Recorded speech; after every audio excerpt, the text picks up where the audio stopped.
আজ 2026 14ই এপ্রিল।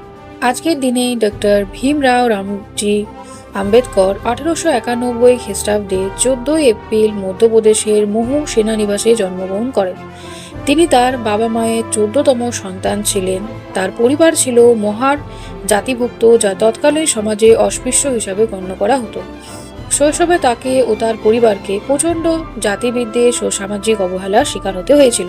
তিনি বোম্বে বিশ্ববিদ্যালয় থেকে স্নাতক ডিগ্রি লাভ করে। এরপর বরোদার মহারাজার সহায়তায় তিনি আমেরিকান যান এবং কলাম্বিয়া বিশ্ববিদ্যালয় থেকে পিএইচডি ডিগ্রি অর্জন করেন।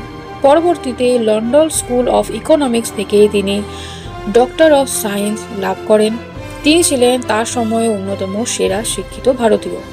আম্বেদকর বিশ্বাস করতেন শিক্ষা ও ঐক্যই হতে পারে দলিত এবং পিছিয়ে পড়া মানুষদের মুক্তির একমাত্র পথ। 1927 সালে তিনি দলিতরা সর্বজনীন জলাশয় থেকে জলপান করার অধিকারের জন্য মহা সত্যাগ্রহ করেন এবং তিনি অস্পৃশ্যতার বিরুদ্ধে লড়াই করার জন্য বহিষ্কৃত হিতকরণী সভা প্রতিষ্ঠা করেছিলেন। 1947 সালে ভারত স্বাধীন হওয়ার পর তিনি দেশের প্রথম আইনমন্ত্রী হন। তাকে ভারতীয় সংবিধানের খসড়া কমিটির চেয়ারম্যান করা হয়। দীর্ঘ পরিশ্রমের মাধ্যমে তিনি বিশ্বের বৃহত্তম লিখিত সংবিধান রচনা করে, যেখানে প্রতিটি নাগরিকের জন্য সমান অধিকার নিশ্চিত করা হয়। এই কারণে তাকে ভারতীয় সংবিধানের স্থপতি বলা হয়।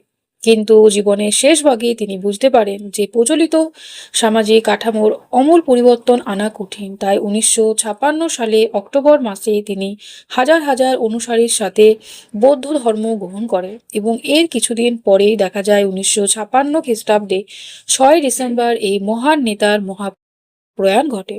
তার জন্ম জয়ন্তী হিসাবে আমরা সকলে তাকে কোটি কোটি প্রণাম জানাই এবং তিনি আমাদের দেশের জন্য যা কিছু করেছে তা কখনো আমরা কিছু শব্দের মাধ্যমে তার অবদান আমরা তুলে ধরতে পারি না।